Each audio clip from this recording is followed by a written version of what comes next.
Supreme court ने गुरुवार को उस जनहित याचिका की सुनवाई से इनकार कर दिया जिसमें सार्वजनिक हस्तियों द्वारा दिए गए भड़काऊ भाषणों के खिलाफ तत्काल हस्तक्षेप की मांग की गई थी।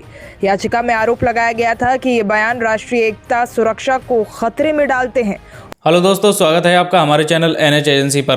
भड़काऊ भाषण देने पर सुप्रीम कोर्ट के नए जज ने कड़े आदेश जारी किए हैं और भड़काऊ भाषण देने पर अब कड़ी कानूनी कार्रवाई की जा सकती है। आइए सुनते हैं इस वकील को जिसने पूरा मामला बताया है।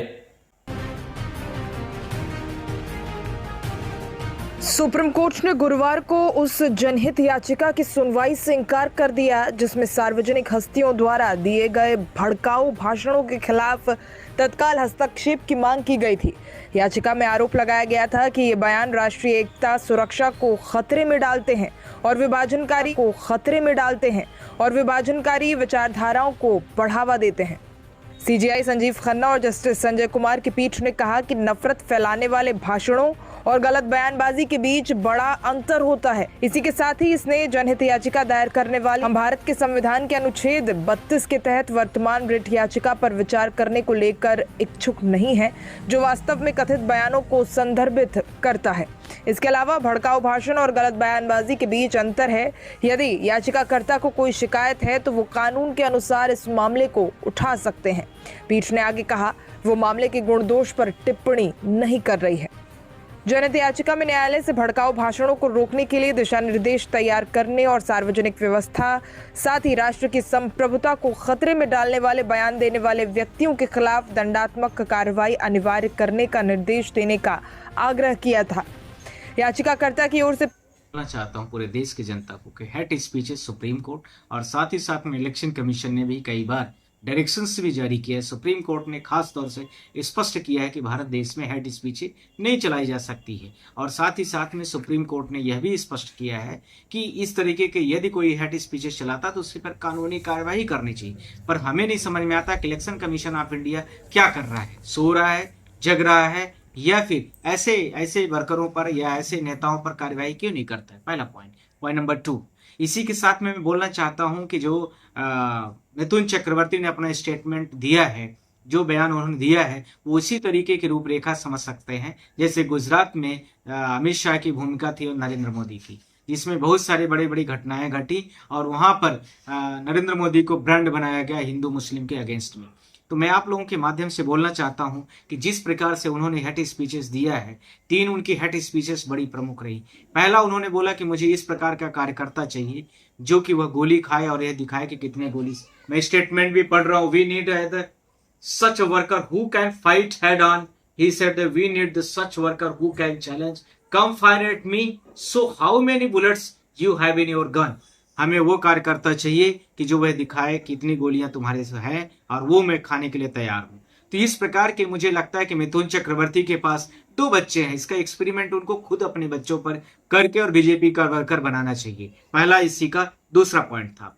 नेक्स्ट पॉइंट नंबर 3, मुझे लगता है कि भारत देश की जनता के सामने इसकी लड़ाई नहीं हो रही है। इसकी लड़ाई लड़ना है तो मिथुन चक्रवर्ती को भारत देश की सीमा और सरहद में भेज देना चाहिए, जहां पर चाइना पूरे भारत देश के अरुणाचल प्रदेश में गांव का गांव पूरा कब्जे में कर रहा है। इसके साथ में पाकिस्तान की सरहद में भेज देना चाहिए और इससे भी यदि बचते हैं तो नाटो वाली जो सेना है उनकी जगह पर इनको भेज देना चाहिए। ये सारी चीजों को अपना देख लेते ये जाते वहां पर और अपने बच्चों के साथ में दिखते कितने। सवाल तो ये भी है कि गृह मंत्री इस देश के गृह मंत्री अमित शाह भी वहां पे बैठे हुए थे, हैं? तो क्या अमित शाह को पार्टी से बाहर निकाल देना चाहिए, शिकंजा कसना चाहिए था, अपने कार्रवाई करनी चाहिए? FIR तो दर्ज हुए हैं, क्या अमित शाह पर भी कार्रवाई होनी चाहिए? मैं आप लोगों के इसका जवाब यह है कि अमित शाह जो भारत देश के गृह मंत्री हैं, गृह मंत्री के सामने इस प्रकार से बयान दिए जा रहे हैं, गृह मंत्री कोई भी उस पर एक्शंस नहीं ले रहे हैं, गृह मंत्री कोई FIRs नहीं लाज कर रहे हैं। इसके साथ में गृह मंत्री न तो कुछ उनको पार्टी से निष्कासित किए, न तो कोई पनिशमेंट दिए, न तो मीडिया के सामने आकर के कोई माफी मांगे, सिर्फ और सिर्फ चुनाव लड़ने के लिए हिंदू और मुस्लिम बनाम करके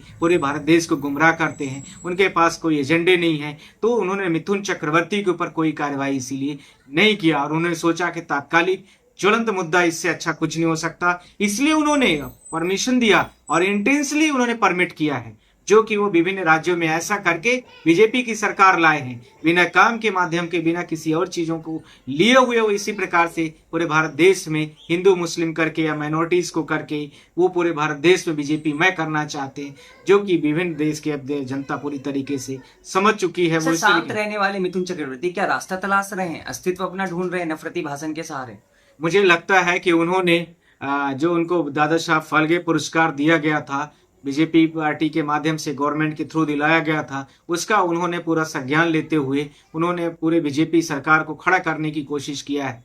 और इस बयान को देकर के दादा साहब फाल्के पुरस्कार भारत देश का शर्मिंदा है। और ऐसे नेताओं को और इस प्रकार के जो भारत देश के फिल्म इंडस्ट्रीज के एक्टर हैं, यदि उनको दिया गया तो मुझे लगता है कि इससे शर्मसार देश के अलावा और कोई विषय नहीं हो सकता है। इसी के साथ में मैं यह भी बोलना चाहता हूं कि उनकी उम्र अब लगभग 70 साल की हो गई। क्यों भारत देश को विभिन्न राज्यों में बांटना चाहते हैं? क्यों भारत देश को विभिन्न छोटे छोटे स्टेट्स में बांटना चाहते हैं? क्यों भारत देश को विभिन्न उसी प्रकार से बांटना चाहते हैं जो कभी पहले भारत देश के विभिन्न टुकड़े हुए हैं? इसी प्रकार के नेता ही भारत देश की इस तरह के दिशा में ले जाने के लिए जिम्मेदार हैं, जो कि मिथुन चक्रवर्ती को भारत देश की जनता और साथ में वेस्ट बंगाल की जनता कभी माफ नहीं करेगी और इसका जवाब भी देगी। इसी के साथ में मैं यह भी कहना चाहता हूं कि भारत देश के विभिन्न राज्यों में इसका काफी बोलबाला हुआ और फिर लास्टली जो वेस्ट बंगाल की चीफ मिनिस्टर ममता बनर्जी हैं, उन्होंने पूरी तरीके से फिर FIR किया। जब अमित शाह ने कोई एक्शंस नहीं लिया तो इससे स्पष्ट हो गया कि अमित शाह की मौन सहमति इंटेंसली इसमें डायरेक्शंस था और साथ में नरेंद्र मोदी का इनडायरेक्ट इसमें डायरेक्शंस हुआ था कि आप इसमें ऐसी स्पीचेस देंगे तभी हम वेस्ट बंगाल में सर्वाइव कर सकते हैं। इसी के साथ में मैं यह भी बोलना चाहता हूं कि इलेक्शन कमीशन ऑफ इंडिया के जो गाइडलाइन है वो यह है कि कोड ऑफ कंडक्ट का कंप्लीट वायलेशन है, जो 1961 का एक्ट है, इसके साथ में 1951 का जो एक्ट है उसमें MCC एक्ट में उसका सेक्शंस आप लोग कभी भी पढ़ेंगे 23 से लेकर के आप आगे तक बढ़ जाइए। इसमें स्पष्ट लिखा है कि कोई भी व्यक्ति यदि हेड स्पीचेस देता है तो उसको पार्टी वहां से बाहर कर देगी, इलेक्शन कमीशन उस पर बैन कर देगा। इलेक्शन कमीशन ऑफ इंडिया उसको परमानेंट कई चुनावों तक के लिए प्रतिबंधित कर देता है कि उसको स्टार सूची से बाहर निकाल दिया जाए। साथ ही साथ में ऐसे व्यक्तियों पर परमानेंट चुनाव लड़ने के लिए भी प्रतिबंधित करने के जैसे दिशा निर्देश इलेक्शन कमीशन की गाइडलाइन में MCC model of code of conduct में स्पष्ट लिखा है। पर भारत देश में जिस तरीके से इलेक्शन कमीशन सो रहा है, एक तरफा एक सिस्टम होकर के बीजेपी का एक सिस्टम बन के एक तंत्र बन के बीजेपी का काम कर रहा है, उसको भारत देश की जनता सब देख रही है। और साथ में सुप्रीम कोर्ट भी इस मामले को लेकर के अमोघ दर्शक बना हुआ है, जिसको स्पष्ट गाइडलाइन करते हुए ऐसे व्यक्तियों को परमानेंट बैन करना चाहिए। वह भी अमोघ दर्शक एक तंत्र की तरह काम कर रहा है, जिसकी हम घोर निंदा करते हैं, भर्त्सना करते हैं। साथ ही साथ में भारत में जो आजकल बटेंगे कटेंगे जैसे नारे काफी व्यापक लेवल से फैल रहे हैं, जो देश में कई बड़े लेवल पर जो लड़ाइयां हो रही हैं, जिसमें हम हिंदू मुस्लिम सिख ईसाई सब लड़ के पूरी देश की आजादी लाए, आज उस भारत देश के इतनी तरीके से गुटबाजी, इतनी तरीके से हेट स्पीचेस करके पूरे भारत देश की जनता में विषाक्त जहर फैला दिया है, जिसके लिए पूरे भारत देश की जिम्मेदारी कहीं न कहीं बीजेपी की कंप्लीट तरीके से दिखी है, जिसका स्पष्ट उत्तर आप लोगों ने महाराष्ट्र में जो इंडिया अलायंस के नेता हैं और उन इंडिया अलायंस में कांग्रेस पार्टी, साथ में शिवसेना के नेता जो शिवसेना के संजय रावत जी ने भी स्पष्ट बोला है कि महाराष्ट्र के लोगों ने ये जो बटेंगे कटेंगे जैसे और इसके साथ में जो हेट स्पीचेस हैं उसको बाहर कर दिया है। बीजेपी को अपने मन से, अपने पार्टी के वर्करों से और साथ ही साथ उनके जो विभिन्न कैंडिडेट्स हैं उनके मन से निकालने की जरूरत है। इसी के साथ में और भी लोगों ने अपने अपने बयान दिए हैं कि ये बीजेपी पार्टी भारत देश में हेट स्पीचेस करती है और हिंदू मुस्लिम कराती है, दंगा कराती है, बुलडोजर चलवाती है गरीबों पर, किसी स्पेसिफिक जाति पर। सर, आप वाली पार्टी के सांसद है संजय सिंह, वो कहते हैं कि मोदी जी नफरत फैलाते हैं और बाहर जाते हैं तो सिखों को गले लगाते हैं क्योंकि जैसा का बिजनेस चलता है इसलिए, और इंडिया में नफरत फैलाते हैं। कैसे देखते हैं संजय सिंह? ये बिल्कुल ही सही बात उन्होंने कहा है, इसका मैं भी तो स्पष्टीकरण कर रहा हूं और इसके साथ में मैं भी अपना इनकी बातों पर समर्थन करता हूं और कांग्रेस पार्टी भी इस बात को समर्थन करेगी कि जहां जहां जैसा और अमित शाह जैसे उनके व्यक्तिगत फायदे वाले जगह हैं या उनके साथ के जो उनके परम मित्र हैं, बड़े बड़े बिजनेसमैन, उनके फायदे हैं, वहां पर वो हेट स्पीचेस नहीं देते, वहां जाते हैं तो गले लगाते हैं। पर भारत देश में आकर के उन्हीं सब लोगों के परिवार और उन्हीं सारे लोगों के साथ में उन्हीं के जो भारत देश में मुस्लिम हमारे कई सदियों से दशकों से रह रहे हैं, उनके खिलाफ में आतंक फैलाते हैं, जिसको हम घोर निंदा करते हैं। सर, आखिरी सवाल है, क्या मिथुन चक्रवर्ती पर कार्रवाई होगी, शिकंजा कसा जाएगा?